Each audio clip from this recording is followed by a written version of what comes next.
Welcome to Rates and Barrels. It's Tuesday, August 8th. Derek Van Riper, Eno Saris, Chris Welsh, all here with you for a Project Prospect episode. Lots of news and notes. We have a ton of players who have been bumped up levels in the minors. We'll dig into that. We'll talk about a few challenges with evaluating pitching prospects because that is somehow getting more difficult. I thought the collective we were supposed to get smarter over time, and it seems like that job, despite the presence of more information than ever, is actually becoming more difficult. But maybe there's some things working against us that we haven't thought enough about.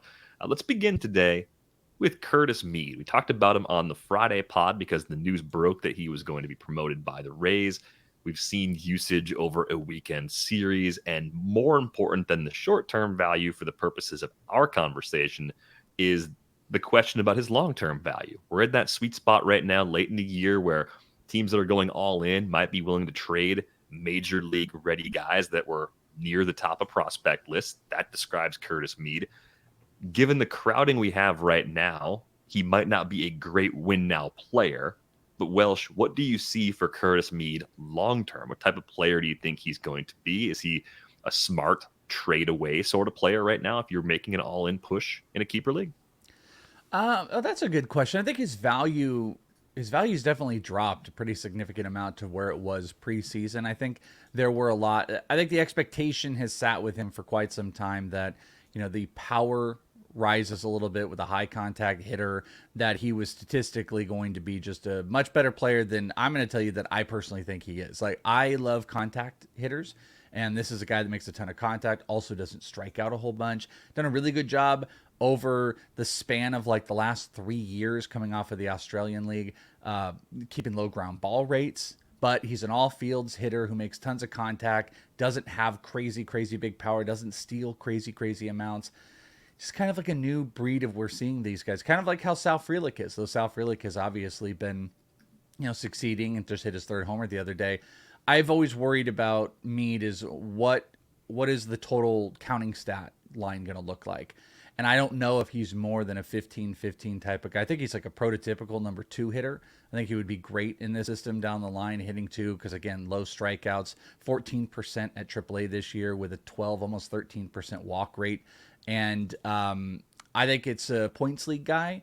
I think he's going to probably be a better real life player. He's super likable, but I just don't know. I'm torn between, like, is this the guy you want to buy right now because you've got the low end of his injuries and stuff bringing him down, but you have him called up, which gets people excited. But at the end of the day, just categorically, this isn't like the type of prospect that I throw up as like a top 10 or 15. And I know he sat there for some people for some time because also, like, look at Jonathan Aranda. I think people made big cases for Jonathan Aranda with arguably more power, made lots of contact, and he hasn't found a spot. He's much worse defensively, but Mead can move all around. All of this is to say that you definitely could probably get him lower than the preseason value, but I'm not sure I'm breaking the house to try to do it because I just don't know categorically what that's going to look like for him. I think it's going to be a little bit disappointing. Yeah, it's really interesting. There's obviously a scouting report on him. He has seen 50% sliders since he's hit the big league. There's a book. There's a book out on him. Only 29% four-seam fastballs. So that's why he's striking out a bunch. I did look through Keith Law's and Eric Longenhagen's most recent scouting reports. There's an interesting little bit here about Mead adjusting his swing from Eric Longenhagen. He says that he made an adjusted swing. The upright nature of this adjusted swing has impacted Mead's plate coverage a bit, and he swung through lots of high fastballs and sliders that finished on the outer third of the zone in 2022. When he can get the barrel out there, though, he's a threat to do extra base damage because of his bat speed. Total doubles guy. I completely agree with that. Like, good barrel doubles guy for sure. It's just, where does that, like, he obviously is going through it. That, and again, that's what he told me in the AFL was like the Rays had done nothing with him. I was like, oh, great success. And there was nothing new that they were adjusting with. So this might be the first time he's going through like real massive adjustments in his swing to, again, maybe tap into power, maybe be more power, something like that. Because he's got really great defined skill sets of, low ground ball rates, all fields. He doesn't pull the ball extreme. He's an all fields hitter. So maybe they're trying to tap into something. But as we know, like that can set these guys back a little bit when that does happen. What's the problem that the Rays are trying to solve, though? We were looking through It's a good question. the usage here, and it looks like he started against the lefty. That one's easy because you don't start Brandon Lau, and so Paredes plays second. But he did start against righty Matt Manning on Sunday. And Harold Ramirez is out of the lineup, but I don't feel like you need this is more short term, I guess. I'm switching back to short term, but you don't need to sit Harold Ramirez. So I tend to think that Mead is someone you wait and see on a little bit in terms of now, like if you need him to play for you now. But if you're trying to get him for the future, I might buy low. What I like is I see a tremendous feel for hit. Yeah. I think there's a deal of that. And It's just, what does that look like long term? Is that 15 homers? Do we get to 20? Does he steal more bases? It's like he might be a 300 hitter, but it might be 15-15, which is still good. And you can still do that. I don't even know that second 15, maybe. And there you go. If you go 7 last. You live in the positive world and you go 2010. If he's 2010 with a high batting average, maybe he's putting together like the peak third or fourth round, maybe fourth round value, something like that. That's like peak. I'm just not sure that that's where that is, but he has the skill sets of like, he has some of the construction pieces that you want in a great guy. Like he walks, exactly, he makes a lot of contact, and he doesn't strike out. Those are really great pieces. So what else can we continue to develop? He's always shined.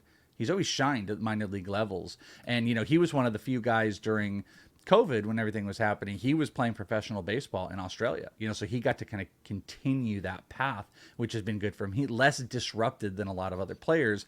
It's okay to also realize maybe we're looking at a guy, at least in the now time. We're going to talk later about the long-term stretch of like pitching prospects. Not every guy is going to instantly come out, but it might take some time for Curtis Mead. But he's got the great pieces that you would want to buy in on a prospect if you were starting to build them. All right, so a possible player to target if you are in fact looking a little more to the future, if that's a little bit more in deep leagues though, because I do think like they're very likely he could end up being a 275, 15-5 guy, and you're like, well, good big leaguer, but is he in my 12-teamer? Right, yeah. 10-team, 12-team league where keeping 8 or keeping 10 players is what you do. That's probably not going to get the job done. Let's talk about Marcelo Mayer. He's on the IL right now with a case of left shoulder inflammation. A nice promotion up to Double-A. The results have not been there through the first 43 games. We've seen this for shortstops that are very young for the level. Jordan Lawler, just earlier this season, right? Didn't look good at the level initially, turned it around. I imagine the Marcelo Mayer optimism is still there despite this hiccup over the last 43 games with the promotion to Double-A. And now an injury kind of gives you a reason to think, maybe this has been a little more of a lingering problem that's sapped some of the power, because the start to the season at High A was fantastic. It was it was a step up from what he did when he finished at the same level a year ago. What are your expectations in terms of a timetable for Marcelo Mayer, Welsh? I think we're looking at Mayer as a mid next year guy. I think if he had done a lot better, if he had just dominated at every single level, I think this team, there's holes, there's positions to be filled. They could have considered more early in camp this year. And again, I'm not going to say that they won't or anything like that. I expect like he could have not repeated High A or something, or he could have. Yeah, like had he been successful, in Double-A, that maybe this month, we see this sometimes, they might have pushed him to Triple-A, and we might have gotten a little taste of Triple-A, because what I'm leading to is I think he's going to be in the Arizona Fall League. I think that makes sense. There's been a little injury stuff. You want to start prepping. So you would go Double-A, Triple-A to the Arizona Fall League. Once you go to the Fall League and you've hit Double-A, anything could happen. We're seeing that. But at the same time, we've seen a guy we're going to talk about in a little bit, like a guy like Masyn Winn, who we're still waiting on. I think the expectation of playing time, pending whatever check marks that he gets, is going to be sometime between a fighting for a job in camp to a mid-season prospect we see probably I would say pre All-Star game, futures game next year. Because I think, the hit tool is there. He struggles, comes out of it. And the strikeout rate, I think, is a little bit too high for him. I think this is kind of actually like a better real life player than where fantasy is going to go. But I would say the clock starts sometime mid to later next year for Mayer, with the possibility that it could have been earlier if things went better. Yeah, I mean, one difference between Masyn Winn and Marcelo Mayer is Tommy Edman. And I don't think Tommy Edman is, a star, but he can play shortstop. And Boston doesn't really have a guy who can play shortstop that well defensively and has any sort of offensive upside. Yeah, and that's why they could push that envelope. I'm not trying to be mean to Pablo Reyes, but no. And I think with Trevor Story coming back from an elbow surgery, no less, getting Trevor Story to second base is the plan, right? Like that's where they ultimately are going even to if play Story him. plays there a little bit this year, I feel like the long-term plan was like they signed him mostly for second. So I do think that if Mayer can get it going here, if he has a great fall league, I doubt that there's a priority that he has to touch down in AAA next year. But I think if he plays well in the fall league, gets like right now he's only at 350 plate appearances.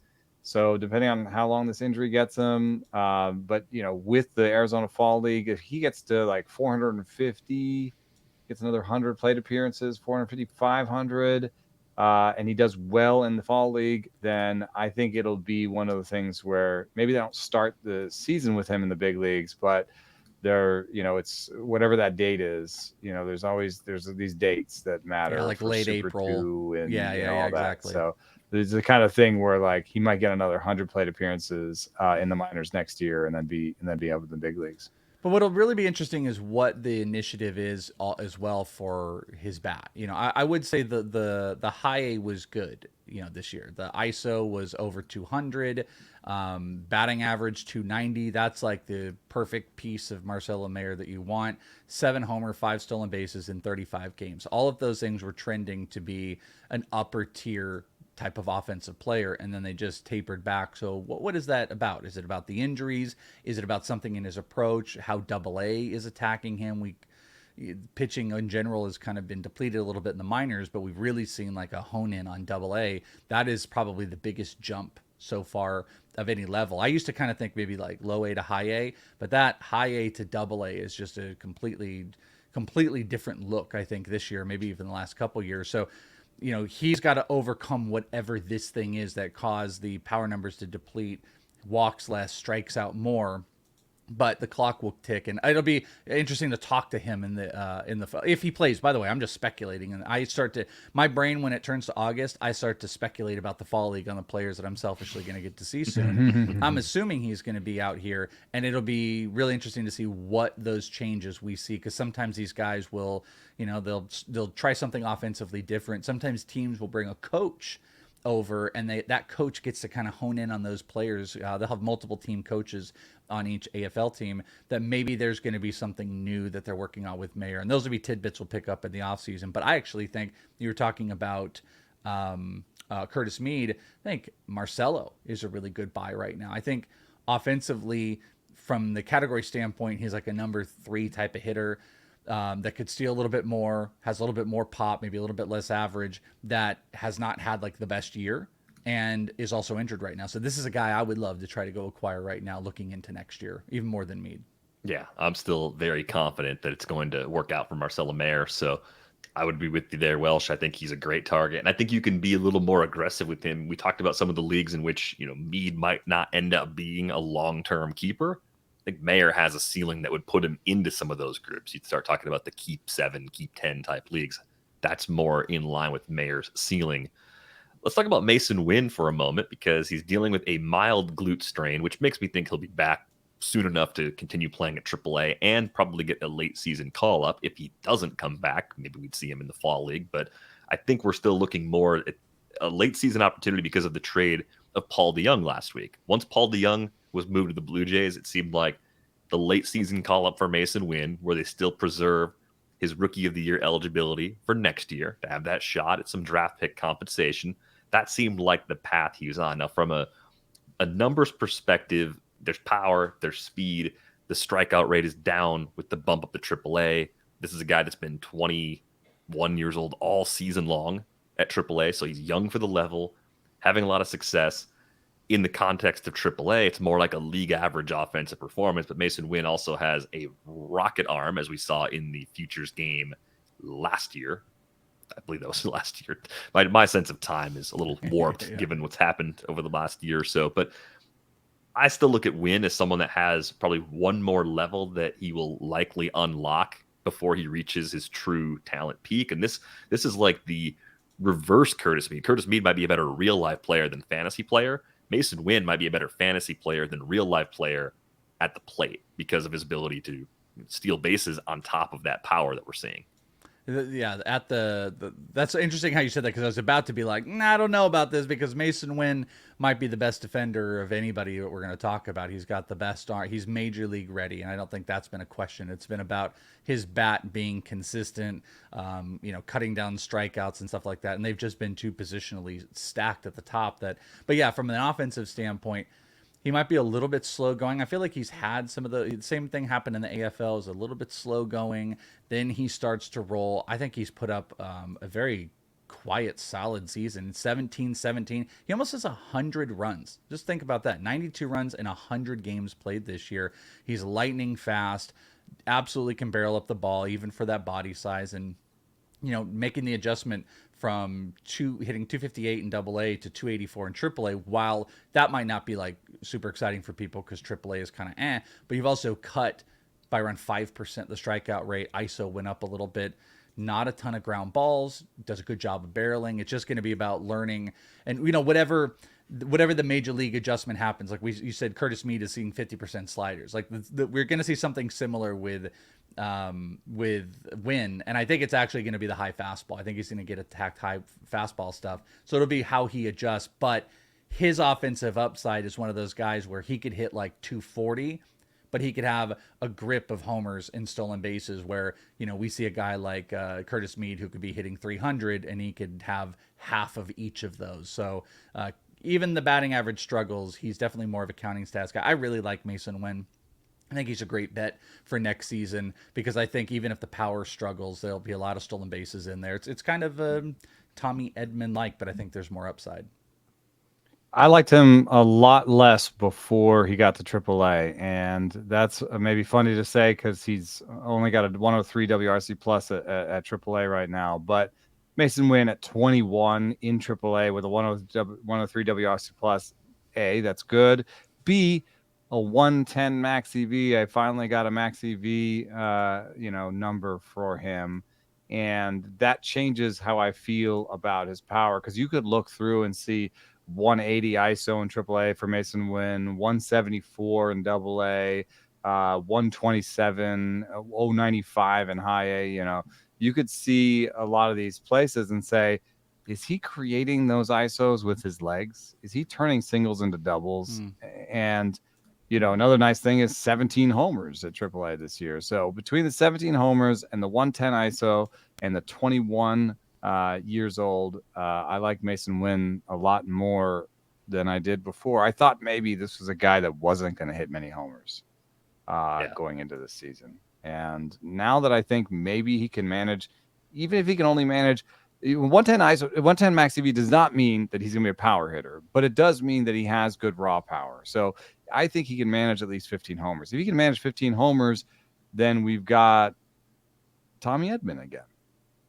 Yeah, from a roto profile, Tommy Edman, but then with that cannon arm that makes him a really good defensive shortstop, which there's plenty of real life value. I wasn't trying to imply that there wasn't, but I think maybe even a little bit more thump than Edman. Does Edman have a yeah? See, that's what I was saying. I think there's a little bit more thump in there, but like, Edman has a 111 max EV, so it'll matter. His barrel rates will matter a little bit. Masyn Winn.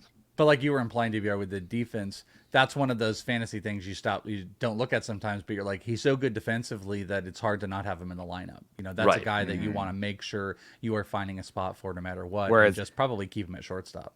Yeah. Edmonds doing weird things like, being in the bottom lineup against righties, sometimes even sitting against righties. He's been moved around positionally a little bit, and I don't think that'll happen for Masyn Winn. Yeah, And the I only think- thing I don't like is he could just hit 9 like forever, though. That's what I Yes. hope it changes. Is I'm worried about him hitting 9 for that team for a long time. Good offensive pieces on the back end that he could still score a lot of runs, but this might be like a low R. It's actually kind of like a almost C.J. Abrams-esque is where you might start to get to as well. When Abrams was hitting like 8 and stuff like that. Could just take a little time, I guess, too. But if it's a 250, 260 average with a 310 OBP initially, that will stay low in the lineup. That will hurt the counting stats, even though he's a great runner. But where he'll be a good fantasy player is having the ability to pop those homers. And then when he does get on, run and steal lots of bases. So I think there's a lot there to like with Masyn Winn. How about this? Brooks Lee bumped up to AAA by the Twins. Not a big surprise. This is someone who was supposed to move quickly when the Twins took him 8th overall in the draft last summer. He's got a strange profile for a guy at short, right? I mean, this is unusual. I'm just, the summary that the Fangraphs crew has on him. Lee is a skilled switch-hitting shortstop with power from both sides of the plate. His creativity and acrobatics on defense make up for a lack of explosion and range. It's like, oh, okay, so it works, but it works for unusual reasons. Wait, is that Carlos Correa? Well, maybe. I mean, Kind of similar to he's, Carlos he's, I Correa. think he's shorter by a few inches, so he's Yeah. physically a little bit different. And the switch hitting thing is pretty cool. So the AA test, 87 games this year before the promotion, 292, 365, 476, all good. 11 homers, solid. 10% walk rate, kept the K rate nice and low, 15.8%. 11 homers for a guy that is age appropriate for AA. That's a little bit underwhelming. 6 for 10 as a base stealer. Like I just look, what is the real ceiling here for Brooks Lee? Like I look at this profile and think in the big leagues quickly, nice floor, but is the ceiling something we should be really excited about in keeper and dynasty leagues? He's got a big bat. He has a pretty big bat, and it's kind of been, I mean, I guess the homer totals haven't been there, but I mean, it's been on display. He hasn't hit under 289 at any level, hitting over 300 a couple times. He's got, it gets a little bit, I don't know if you want to call it like stiff, like the way he can turn on a pitch, you can see like high generating power that I think is like 25 plus power. I'll tell you though, I also think this is a guy that, and I think this has been speculated on before, I think this is a third baseman. I don't think this is a shortstop long term. I mean, maybe you hear right in the profile right there, they're like, well, he can make up for his lack of range. Well, what would that do better for when you do have Carlos Correa, you have Royce Lewis, third base. And who are they starting at third base right now on roster resource? Willie Castro. So you've got, But how a long bat can you first. keep Correa at short? I mean, but see, that's where I think Royce could step in. And Royce, now the bigger question, maybe what you're alluding to, is if they were to put Royce there, where does Correa go? Does Correa have to move over to third? I think Brooks, I wouldn't be surprised if Brooks ended up becoming almost like a Spencer Steer-ish type of player if they tried to start experimenting in some other spots, just because, a shortstop could end up moving around. I think the bat plays enough to play a corner infield spot. I don't think he's obviously going to be a runner. I think it's probably a 260, 270 profile that unfortunately is a lot like a lot of those guys. It's almost Kirilloff-esque. I think there's some interesting questions with it, but I'm still a Brooks Lee guy. I love the low K rates. Walk, I don't think the walk rate's going to be something exceptional in the majors, but I think there is 25 plus future power. I think it could go in the corner, and he has been a pretty successful hitter with low K rates throughout the minor leagues. So I kind of want to continue with that, but you just got to monitor, make sure he's not hitting. He's got some worrisome ground ball rates. In AA, he really fixed it this year, but prior to that, he had never had a ground ball rate under 53%. Yeah. Coming into AA last year, so he's still learning. But I'm kind of a Brooks Lee guy. Yeah, you look at this depth chart for the Twins. There could be a few spots that are open because you've got Joey Gallo's there on a 1-year deal. He's not coming back, right? That's pretty safe to assume. Yeah. It's a club option on Max Kepler at $10 million. They could they could let that go. They could just let him walk. Michael A. Taylor was there on a 1-year deal. Byron Buxton doesn't seem to play the outfield anymore. That's wide open for playing time opportunities. So Yeah, yes, but there's someone's going out there. something a little weird about how you fit this depth chart together as well, which is it reminds me a little bit of the Giants, where they're not great true talent defenders in a lot No, of they're places. trying to play Jorge Polanco at Like third a little everyone's bit out of recently. position. Yeah, everyone's like out of position. Like I saw on Twins Twitter people being excited that Eduardo Julian was being played at DH and said that was his natural position. And I was like, oh boy, He's a second baseman. I mean, he's a young guy. And you're pushing Polanco to third, and Polanco wasn't the deal with Polanco at short that he wasn't accurate with the arm. That's what Twins Twitter has been suggesting. Yeah. So you're going to put him at third where there's more pressure on his arm.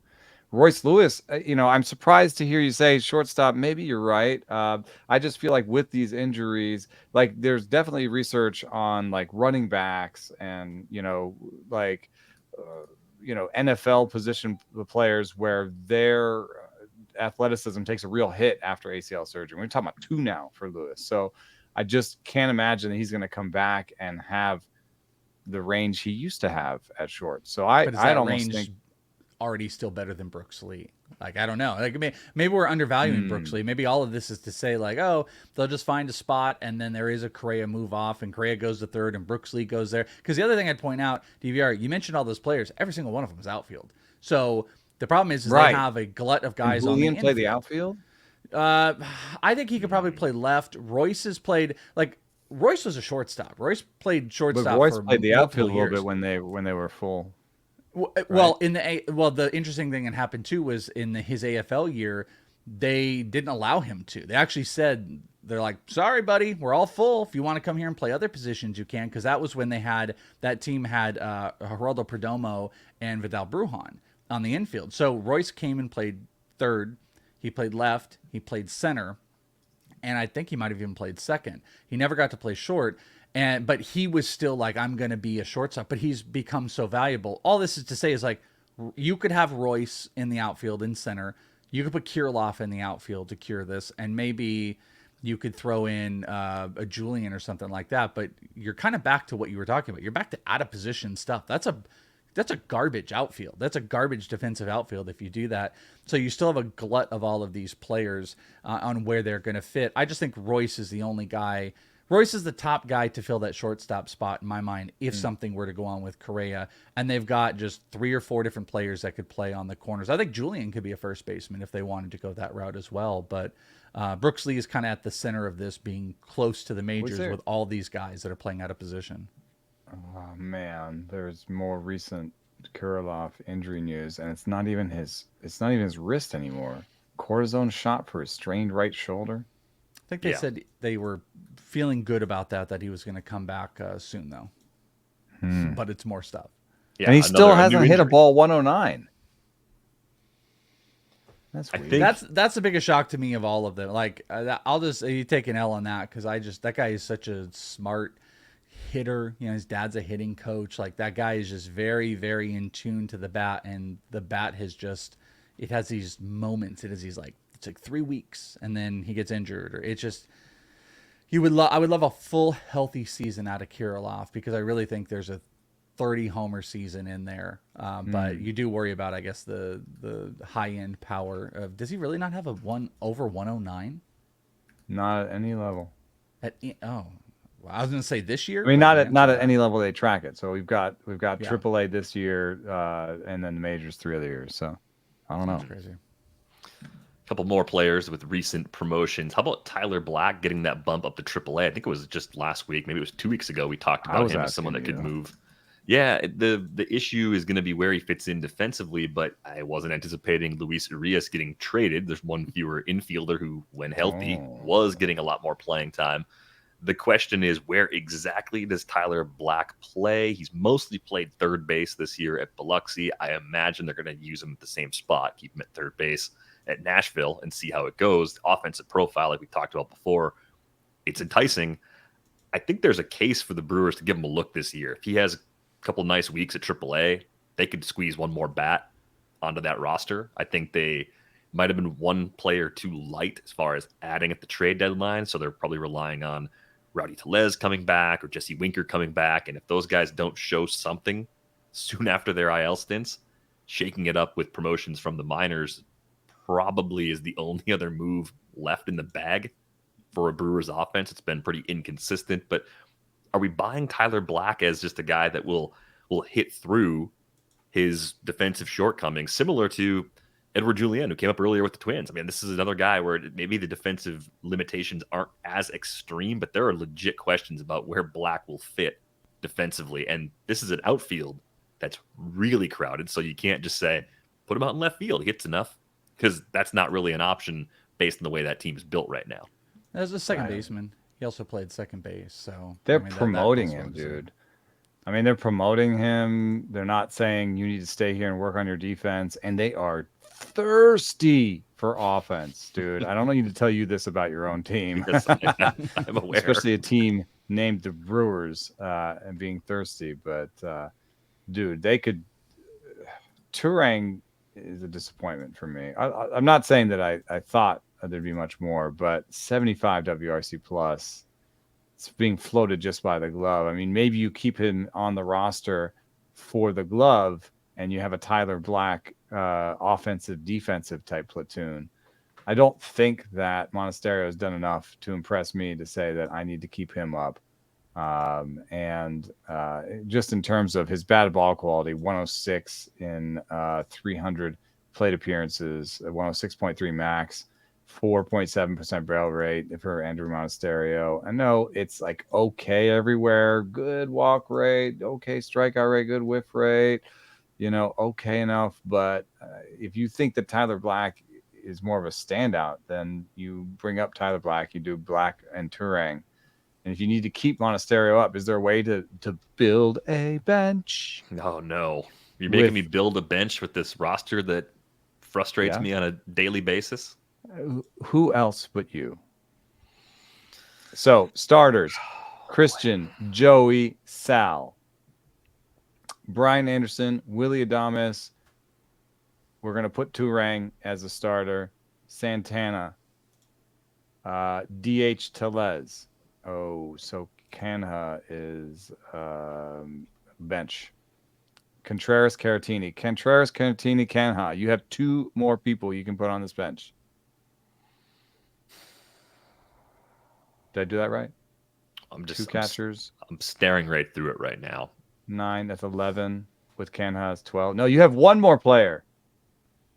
Right now, it's Caratini, Anderson, Perkins, and Taylor, more or less, because they're starting Monasterio. But you could say Anderson's the starting lineup and Monasterio's a backup. I don't really care how you want to describe them at the moment. Once Rowdy comes back, Blake Perkins has options. Other guys can play center field defensively. So he goes down. Perkins is probably the first guy down. Monasterio might be the second guy down, unless they're willing to demote Turang.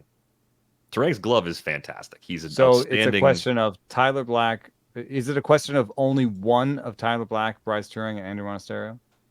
Probably in the short term. The good news is they all have options left, so you can juggle around. I think that's a problem because you don't have a backup shortstop if you bring up Tyler Black. If you send down Turang, you don't. They started Turang at shortstop, giving Willie Adames a day off on Monday. That's right. Turang's good enough to play shortstop. Going down. Turang's not going down. One of those guys, one of Monasterio or Turang, has to stay to be the backup shortstop. Yeah. By the way, with Tyler Black, I was playing with this while you guys were doing this. I was using RotoWire's batted ball data and just making a few little tweaks here of batters with at least 300 at bats in the minors, an under 22 K percentage, and are at least 23 or younger. Tyler Black has the 4th best hard hit percentage of any minor leaguer. The only guys above him, Jacob Melton with the Houston Astros, who has the best. So again, this is, you got to have an under 22% strikeout rate, got to be younger than 23, and have to at least 300 bats. Jacob Melton was number 1.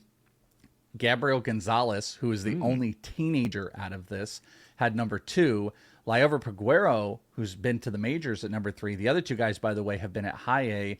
Tyler Black, number 4, at AAA, 33.8.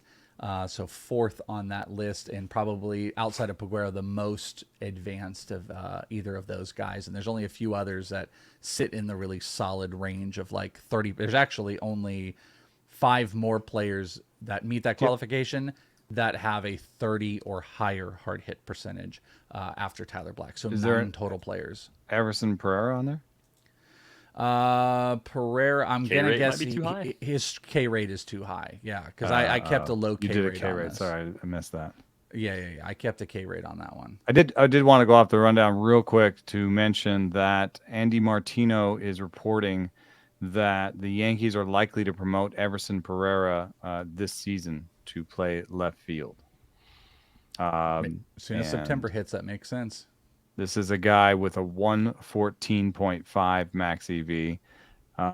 There, Ryan Garcia ESM is reporting that he has a 16% barrel rate in the minors. But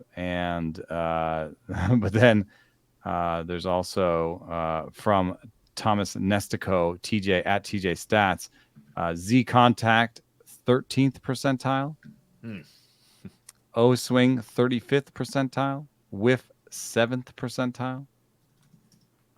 So this is if you are looking for power and you don't care about batting average, OBP, or whatever, Everson Pereira is your guy. Welsh, when did the Diamondbacks promote Corbin Carroll last year? They promoted him September. So him, Gunnar, and Corbin were on the same manipulative path where we bring them up in September just enough so they can't exhaust their eligibility. Which, by the way, huge win to that, because the Diamondbacks are going to get that compensatory pick for Corbin Carroll. And you could argue that the Orioles are still in that for Gunnar Henderson. So unfortunately, there's a pretty good path that kind of plays to that why this works. But yeah, both of those guys were in September. That's why I think 150 is the number of at-bats, and your average 130. number of at-bats in a full month is 100. So you can easily bring them up September 1st and keep them rookie eligible. Yeah, the first week in September, like top guy, like Pete Crow Armstrong is someone I pretty adamantly believe is a player that. But they may want to sneak him in for the playoffs, so they may want to bring him in August, but sit him some days to keep him under 150. Yeah, well, and you got to get into the 40 games too, so you can't have 40 games there. So there's a little bit of manipulation in here. But like Pete Crow Armstrong's one of those guys I don't think the Cubs would want to exhaust, but they want him to come up. That's my. That'd be hilarious. They'll bring him up the weekend before the first, because don't you have to be on the roster for the first for postseason? So any postseason stuff, I think you got to be on. So they would bring him or up like the he 28th replaces or something. injury and does the K-Rod thing. So they just wait for an injury after September 1st, and they replace him with Pete Crow Armstrong, and then they're like, he can be on the postseason roster. There are people in front offices that are like modeling this stuff out, and they're like, okay, on September 2nd, we're going to, whoever's injured, and if Juice Mai is not injured, we'll call him injured. That's why I feel like any guy that, because DVR is about to go on a great rant here, because I don't want to take that away, but like any guy that has full season potential for 2024, I just don't see a team making any move in the next 3 weeks. It is going to be calculated toward the back half of the year, so they're setting themselves up at least to be put in a good position for pick compensation if they want the guy to have a little bit of run, because they can also not bring up the guy. But if they want the guy to get, maybe the jitters. I think it's out ideal. Have him eat some turds in September, and then come up next year and be ready to go. Don't feed your prospects turds. I feel like we have to say that because there are some really cheap organizations out there. Be like, actually do it. I think they were already doing that money before they came to the minor league pay agreement, so that was the problem. Yeah, so you could see some guys debut the last week of August, right? Because the debut date for Gunnar was 8/31. It was 8/29 for Carroll. You can hold. If I remember correctly, Carroll had either a minor hamstring injury or they were giving him days off against lefties, or both. They were really trying to be careful with the at-bats last year. But late August is kind of the realistic window for a lot of these players. We had a mailbag question from Andrew. Andrew in New Haven. I like when people say where they're from. I like the first name and location, like old school radio style. Other names that were thrown out there as possible promotions. PCA, Pete Crow Armstrong, was in the email. Jackson Churio. This was in the email. I didn't add Jackson Churio. I didn't editorialize that. Heston Kjerstad. Seems a little aggressive for me, It's even though they dicey, need but offense. sure. Churio, yeah, maybe. I'm more likely not, but not impossible. Heston Kjerstad, another Orioles prospect. Stupid Orioles, so many prospects. But the depth Masyn, chart is full there, fully laden. it's kind of more like if they have guys get hurt, or if anyone between now and then really falls on their face, and there's a spot that they want to fill. Like, sure, that's possible. I wouldn't expect it, but the gist of the question is like, who would you try and stash away in a first come first serve league, hoping maybe a week or two before the end of the month you pick one of these guys up, see what happens. The PCA case makes a lot of sense. The Cubs PCA, making that run number defensively. He's probably been ready to play center field in the big leagues since high school, the end of high school. Like, that's And as realistic. much as Talkman's a fun story, I feel like he could pumpkin, and Suzuki is oft injured, and there's definitely a chance there in that outfield. Yeah. He's been my number one.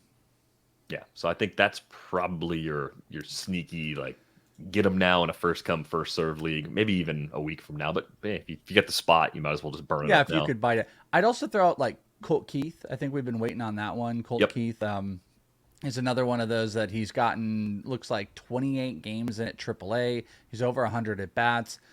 He's not doing quite as good as he was in AA, but I mean, we're still solid. August It's, 29th. yeah, exactly. So I think like Colt Keith, like that last week in August, like that's where that starts. So if you want to be preemptive, Pete Crow Armstrong, Colt Keith. There's other guys I want to speculate on, but I just don't know. Everson Pereira, apparently. Evan Carter always jumps out to me, but I just don't think they'll do that big push at this point. And then Pereira, I think that would be another one. Like, those would be three solid names as I'm just kind of like perusing the list here. Those probably be the three biggest names now that I'm looking at my own personal list of players that would be. Could you bring up Carter and just make him like he'd be better than Jankowski, and maybe he's better than Grossman? And Well, I think that I think they could do that, man. The rich get richer. You know what I mean? Like, just try to push it. Like, do you think Carter, worst case scenario, can just do what Jankowski does? Yes. I think without question he can. I think without question. I And think then best they case will give him a scenario, shot he next pushes year. Grossman to the bench. Yeah, I think Plus, without. with Jonah Heim hurt, you kind of have something to play with at DH a little bit. I think he's vying for an outfield spot next year. I don't even think that's in question. I think they're going to give him every opportunity to win one, even if he's just gotten to AA. If he doesn't do a majors run, I think he's going to the AFL. But I've convinced myself he's an August 29 guy. yeah, yeah, I know. It's a day to be excited about. If you didn't have any other reason in your life to Circle previously be August excited about 29th. August 29th, be really excited about that. It could be Kyle Manzardo Day too, since Cleveland is Oh, is that capital what they're C waiting cheap. on? I still don't believe he's going to come up this year. He's also injured right now, so he Yeah, it's hasn't not like, helping. Yeah, How but disappointing would anything's it be possible. to be a Guardians fan after this deadline? Just, I don't know. Is it worse? Angels, and I think it's worse than the Angels, because the Angels went all in, and yeah, it hasn't worked out so well since. But the Guardians basically sold, and they didn't even take the guy that they got in their big trade and put him in the big leagues. And since that day, the Twins have won a bunch of games, the Guardians have lost a bunch of games, and they're 5.5 out. Yeah. Better brawl. They didn't mortgage their future, though. I mean, they traded Savali and Josh Bell, so Yeah. No, Yeah. I'm just saying they sold. Yeah. It'd just be upsetting. I think there was some whispers that, and this happens to any team, if you trade players away, it sends a message in the clubhouse to your current team, like, hey, we don't think this team's good enough. You could internalize that a different way. You could say, we got enough guys, we're fine, we're good enough anyway. Like, that's it's just thinking glass half full instead of glass half empty. But it seems like it's often Does it take a coach saying that, like a manager explicitly saying that, or? I think it would help. It would probably be really helpful if someone who made the decision to trade the player away came down and spoke to you about it. But I don't know if that's really the custom in Major League Baseball. Doesn't seem like that's the way things go. But they got Noah Syndergaard, guys. Remember, they got Noah Syndergaard, so yeah, anything's possible still. I mean, if they somehow make something work there, that's pretty impressive. So we want to talk today a little bit about pitching prospects being somehow harder to evaluate in a time when we have more information, right? We have pitch modeling, we have Stuff Plus, we have all sorts of great stuff from guys as they're being brought into the player pool. And if you look back at recent prospect lists, it's a very mixed bag. It historically has been. This is a very tough thing to do. Find pitchers who will stay healthy and be immediately effective in the big leagues and rank them in the correct order against the vast pool of everyone. Really hard to do. Is it actually Good getting luck. more difficult for reasons that we can't control? And the example, the thread that sort of pushed us in this direction, DL Hall. I mean, this is a guy that I thought would be at least getting another chance as a starter this year. Instead, he's working in the bullpen at AAA, and he might be fantastic as a reliever. His command might have made him a reliever anyway. But what the heck is going on with pitching prospects this year in particular? We've seen so many promotions, but we've seen a wide range of results so far. I mean, what's your best explanation for why this is so difficult? Yeah, I think it is tough. I mean, even a guy like Emmett Sheehan, who, does well in the models and, was zooming up prospect lists, what do we get for that?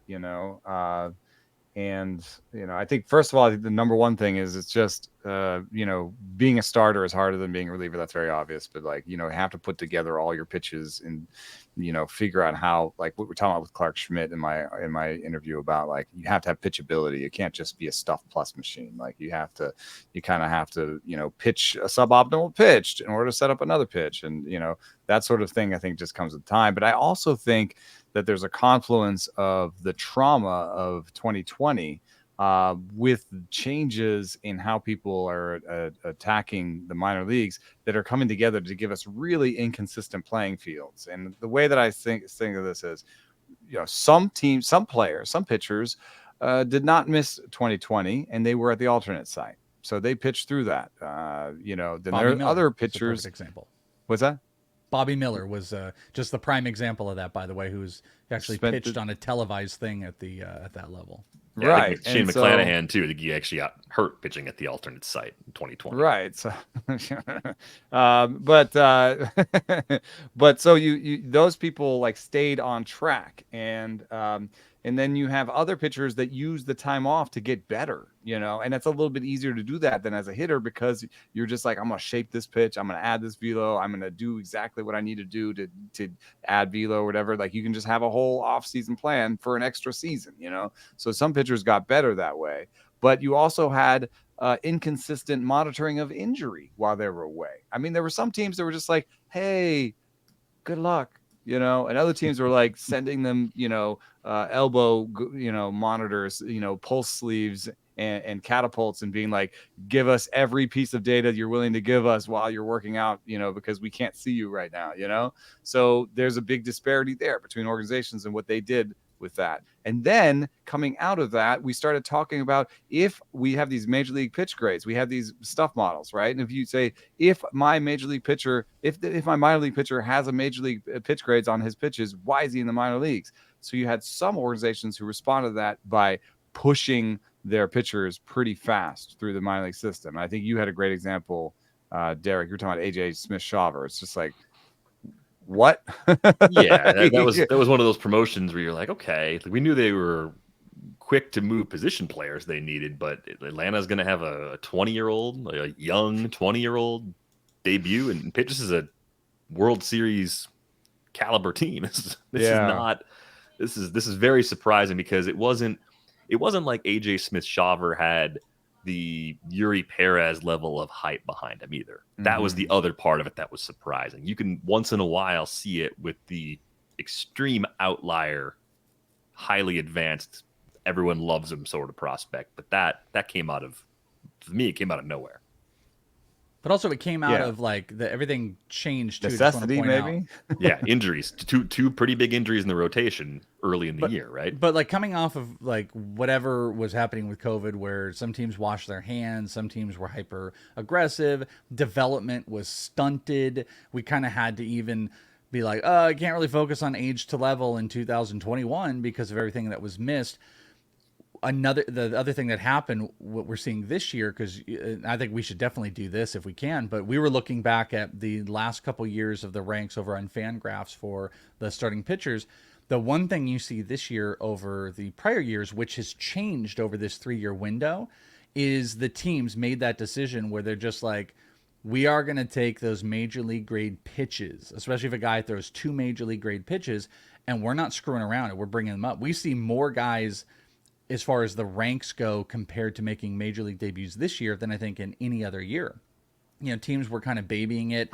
The coming off of COVID, you had everything maybe stunted a little bit. Teams are just not messing around, whether it's about pick compensation or the timelines are changing, or you have wild cards and more teams in the playoffs.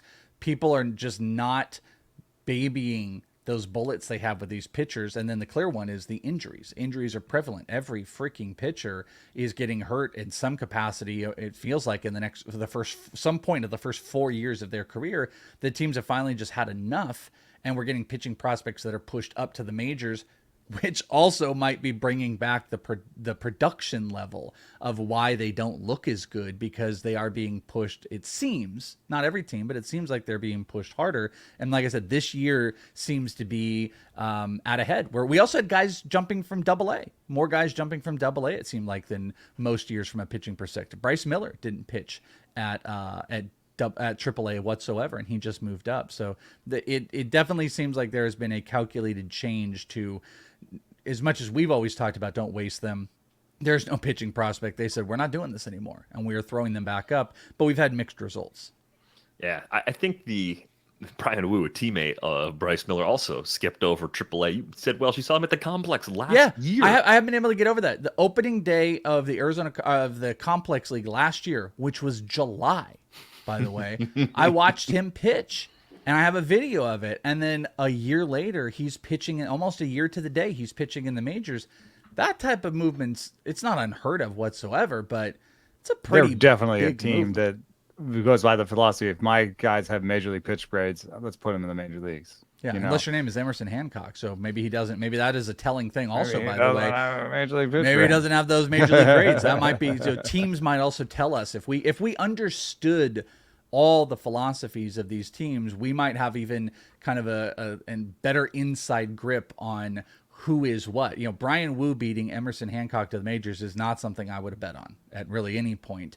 I know Hancock has gone through some injuries, but like you said, it might be kind of telling, unfortunately, about where he is. Prelander Baroa, I know they moved him to relief, but he made the majors, and we still haven't seen Hancock. So yeah, but we were all kind of stunned. Oh, look at this. Breaking news.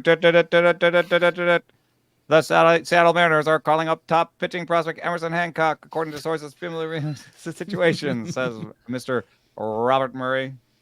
That is pretty amazing. Is that real? Talking about him. That just happened 1 minute. Oh, I thought you were kind of like joking there for a minute. That actually. Oh, wow. Okay, that's an I would incredible assume timing. that I don't know what the corresponding move is right now, but it might be Wu. I don't know, just because Wu's got to be out of innings, man. Like, yeah, like Brian Wu. Like, how many innings are you gonna let this guy throw? He's thrown 99 in games this year, and he threw, counting that time that Welsh saw him at the complex, last year, under 60.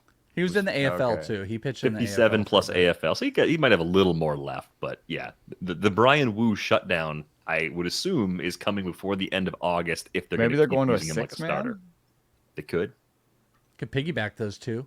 Is somebody Yeah, hurt? interesting. I haven't seen the corresponding move yet. We're just guessing. Well, that is Well, magical timing. Guess what? All the grades are great on his pitches apparently, because he's coming up to the majors. So we did this. I thought it was fairly instructive. Where we were looking through the 2021 report, and this is not to pick on Fangraphs. I think this exercise would be about the same with anybody.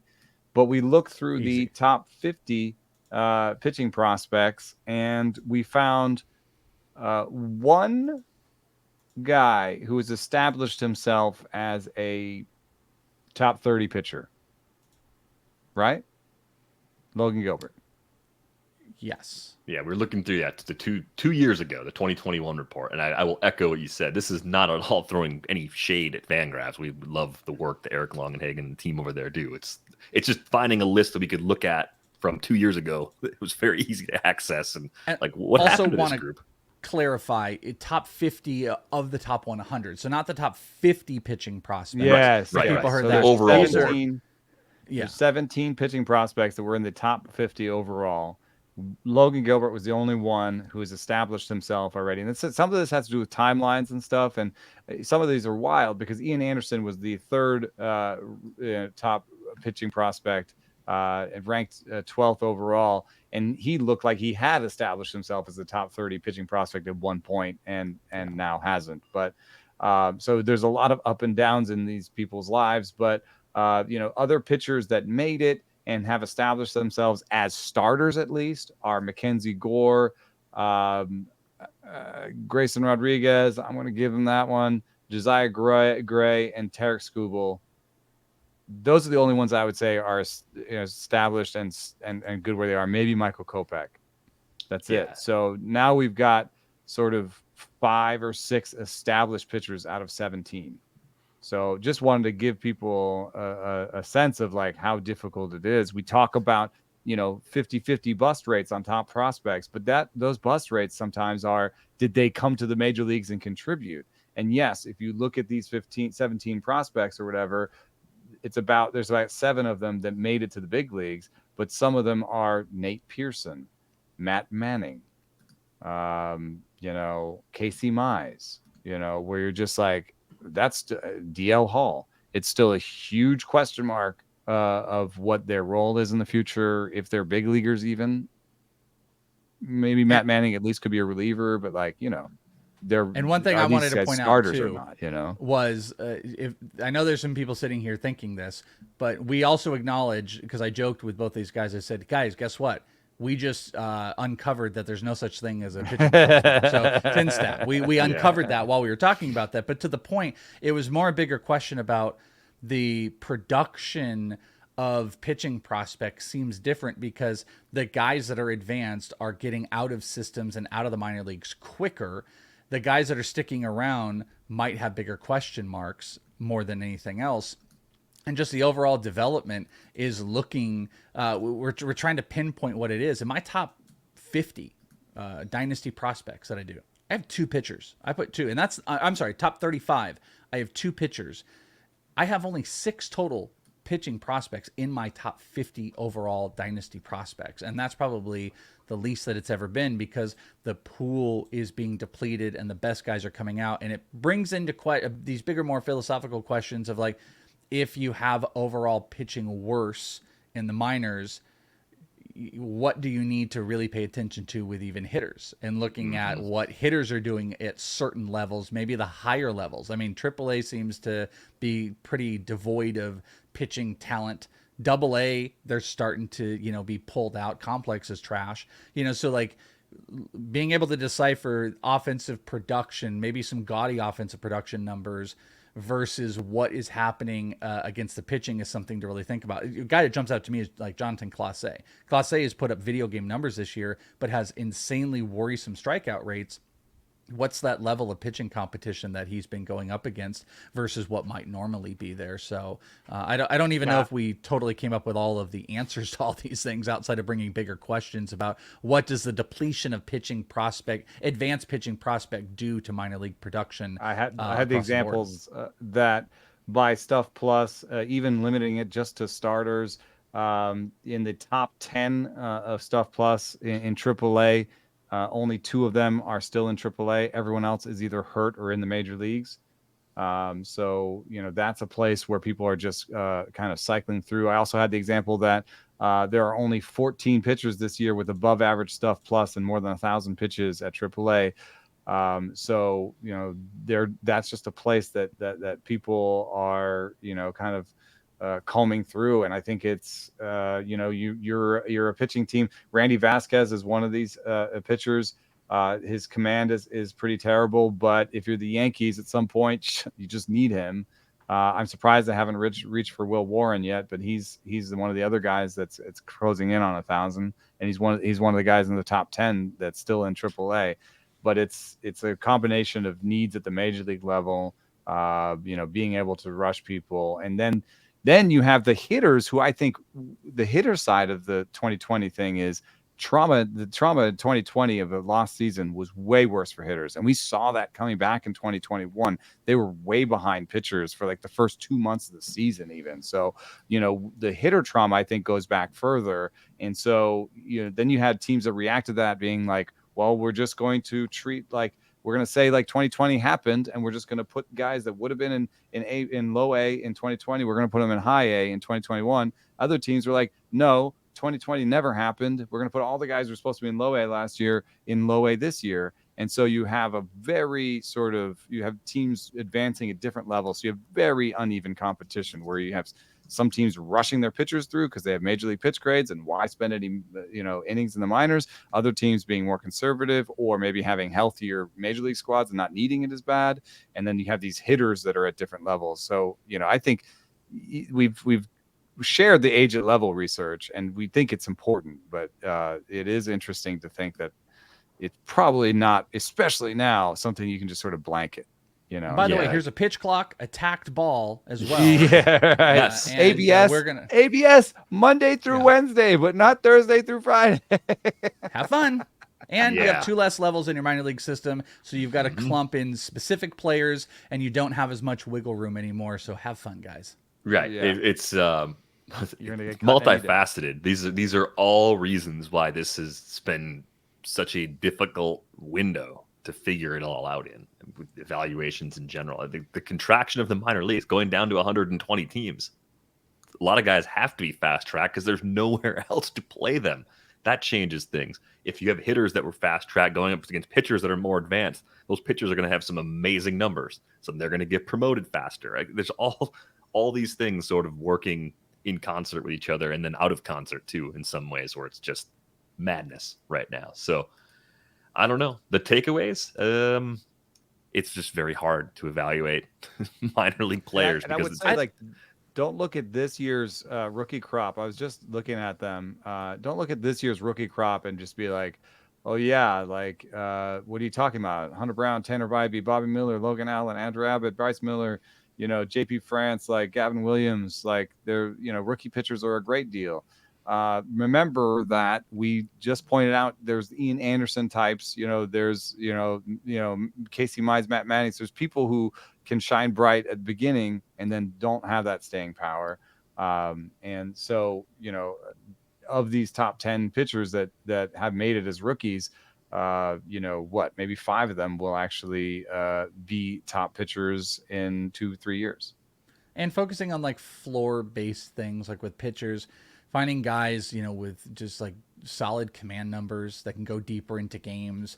Hitters, I'm, focusing on lower strikeout rates, higher contact rates. Those are floor things that can help when you're bombarded by either really good performances or really bad performances.